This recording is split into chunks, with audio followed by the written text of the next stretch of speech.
మందారాలు అయితే పూసినాయి, పింక్ మందారాలు. ఇవి దేవుడికి వస్తాయి. మళ్ళీ అక్కడ వైట్ రోజ్ కూడా పూసింది. కనకాంబరాలు మొన్న తెంపినా మళ్ళీ వచ్చినాయి, అవి కూడా తెంపుతా నేను. నాకైతే దేవుడికి అయితే సరిపోతున్నాయి, కొనుక్కుంటలేను. ఈ వంకాయలు కొంచెం పెద్ద సైజు అయినాక తెంపుతా. ఇంకా ఇది వైట్ రెడ్ కలర్ది కూడా పిందెలు వేసింది, రూమింగ్ చేసిన కదా, బాగా వేసింది.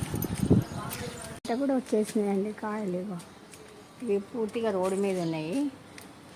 మనుషులకు ఏంటంటే అన్నీ ఫ్రీ కావాలా, 2 కాయలు ఎందుకు కాదు, ఒక కాయనే తెంపుకోపోతారు. ఇవి నేను ఎట్లాగో హార్వెస్ట్ చేసిన కదా, తీసేసుకుంటున్నా.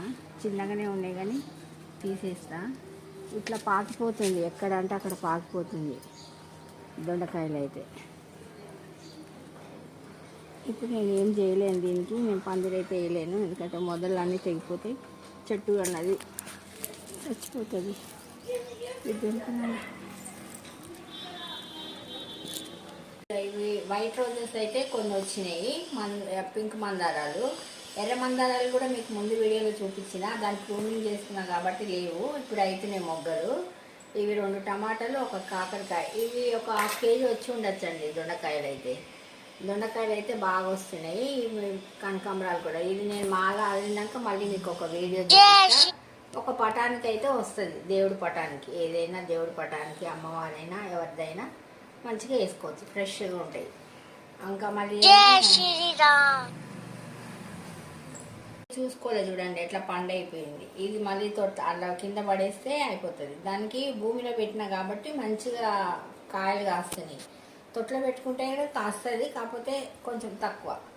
ఇప్పుడు మనకైతే దొండకాయ చెట్టు పెట్టుకుంటే మనకి పనికొస్తుంది చూడండి. ఇప్పుడు ఏం కూరగాయలు లేవనుకో, కొన్ని వచ్చినా చాలు, అందులో టమాటా వేసుకొని గరం మసాలా వేసుకొని చేసుకుంటూ కూర అయిపోతుంది. ఇంతకుముందు చెప్పిన.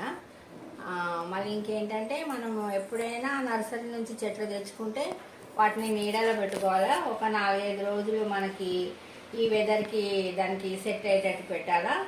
ఆ 4-5 రోజులలో మనము పాట్ని తయారు చేసుకోవాలి. ఏముంది, మామూలుగా ఎర్రమట్టి, వర్మీ కంపోస్టు, వేప పొడి కూడా వేసుకుంటే కొంచెం బెటర్, ఏం పురుగులు రాకుండా. అవన్నీ రెడీ చేసి పాట్ని తయారు చేసేసుకొని ఈ చెట్టుని తీసి పొద్దున పూట పెట్టేసుకుంటే చెట్టు అనేది బతుకుతుంది. తర్వాత దానికి మంచిగా చిగురు వచ్చేదాకా నీడలోనే పెట్టుకుంటే చెట్టు అనేది బతుకుతుంది. నా వీడియో మీకు నచ్చితే లైక్ చేయండి, షేర్ చేయండి, సబ్స్క్రైబ్ కూడా చేసుకోండి. ఓం శ్రీ మాత్రే నమః.